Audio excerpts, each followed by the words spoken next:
आळंदीमधील कचरा डेपोचा प्रश्न पुन्हा एकदा ऐरणीवर आला। केळगाव परिसरातल्या नागरिकांनी नगर परिषदेवर गंभीर आरोप केले। नगर परिषदेनं कचऱ्याची वैज्ञानिक पद्धतीने विल्हेवाट लावण्याऐवजी तो जाळल्याचा आरोप करण्यात आला। त्यामुळे मोठ्या प्रमाणात वायू प्रदूषण होऊन नागरिकांच्या आरोग्यावर विपरीत परिणाम होत असल्याची तक्रार करण्यात आली आहे। पुण्याच्या शिरूर तालुक्यातील वरुडी गावात घराबाहेर पोट्यावर झोपलेल्या 43 वर्षीय व्यक्तीचा धारदार कोयत्यानं गळा चिरून खून केला। जुन्या वादातून गावातीलच एका अल्पवयीन मुलानं हा खून केल्याचं स्पष्ट झालं। या घटनेमुळे संपूर्ण शिरूर तालुक्यात खळबळ उडाली आहे।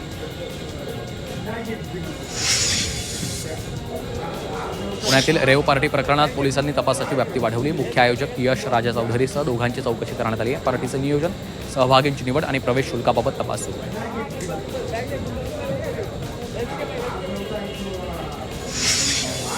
नाशिकमधील कॉलेज रोड परिसरामध्ये तरुणावर बंदूक रोखून जीवघेणा हल्ला करण्यात आला। खासगी सावकारीच्या वादातनं हा हल्ला झालाय अशी माहिती आहे। या प्रकरणात गंगापूर पोलीस योग्य दखल घेत नसल्याचा आरोपही करण्यात आला आहे।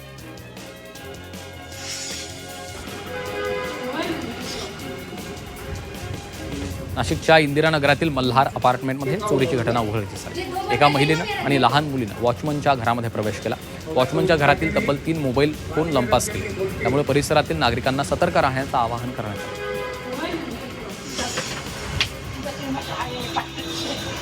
नाशिक शहरात मोबाईल चोरांचा सुळसुळाट झालाय। नाशिकच्या गोविंदनगर भागात दुचाकीवरून आलेल्या दोघांनी एका तरुणाच्या हातातून मोबाईल हिसकावून पळ काढला। रात्री 9:15च्या दरम्यान ही घटना घडली। या प्रकरणामुळे नागरिकांमध्ये भीतीचं वातावरण निर्माण झालेलं आहे। नाशिकच्या शिवशक्ती चौक परिसरात महापालिकेचा अनागोंदी कारभार समोर आलाय। पाईपलाईन फुटल्यामुळे संपूर्ण शिवशक्ती चौक परिसरात पाणीच पाणी झालं असून रस्त्याला अक्षरशः नदीचं स्वरूप आलं। 24 तासांच्या आत ही पाईपलाईन फुटल्यानं कामाच्या दर्जावर मोठं प्रश्नचिन्ह निर्माण झालं।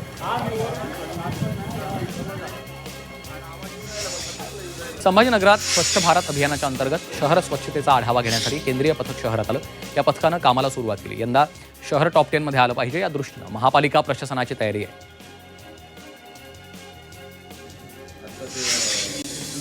छत्रपती संभाजीनगरात यंदा सरासरीपेक्षा कमी पावसाचा अंदाज वर्तवलाय। त्यामुळे कृषी विभागानं शेतकऱ्यांना संभाव्य दुष्काळी परिस्थितीचा सामना करण्यासाठी सज्ज करण्याची मोहीम हाती घेतली आहे। यातून 4,75,000 शेतकऱ्यांना मार्गदर्शन करण्यात आलंय।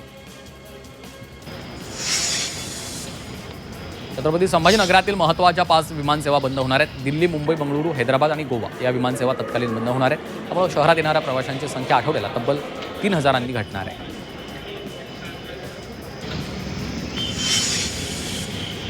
छत्रपती संभाजीनगर जिल्हा परिषदेच्या पहिल्याच सर्वसाधारण सभेच्या नियोजनाला सामान्य प्रशासन विभाग लागलाय।